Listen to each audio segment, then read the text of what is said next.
بسم اللہ الرحمن الرحیم۔ اللہ کے نام سے شروع کرتا ہوں جو دلوں کے راز خوب جانتا ہے۔ ناظرین، آج کا ہمارا واقعہ دل کی دنیا میں انقلاب ہے۔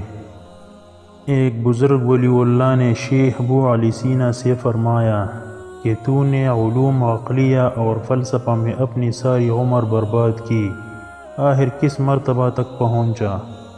شیخ ابو علی سینا نے فرمایا کہ دن میں مجھے ایک ایسی گھڑی اور ساعت کا علم ہے کہ اس گھڑی میں لوہا آٹے کی طرح نرم ہو جاتا ہے۔ بزرگ نے فرمایا جب وہ ٹائم اور گھڑی آئی تو مجھے بتانا۔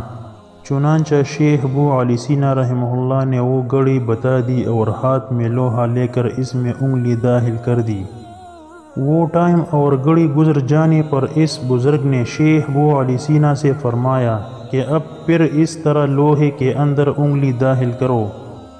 شیخ ابو علی سینا نے کہا کہ وہ گھڑی گزر چکی ہے، اب ممکن نہیں، تو اس سے بزرگ نے لوہا ہاتھ میں لے کر کرامت سے اپنی انگلی اس میں داخل کر دی اور فرمایا کہ عقل مند کے لیے یہ مناسب نہیں ہے کہ وہ اپنی عمر عزیز ایسی بیکار چیزوں میں تباہ کر دے، یہ کوئی کمال نہیں ہے۔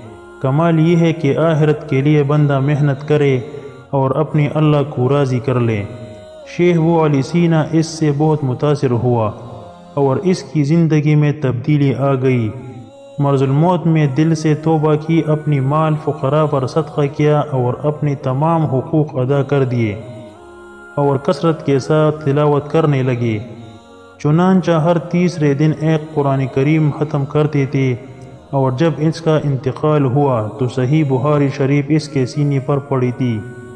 محترم ناظرین، میں امید کرتا ہوں کہ آپ کو میری یہ ویڈیو پسند آئی ہوگی۔ اپنی پسندیدہ چینل اسلامک انفارمیشن کو ضرور سبسکرائب کریں اور ثواب کی نیت سے آگے شیئر کریں۔ اللہ ہم سب کا حامی اور ناصر ہو، آمین۔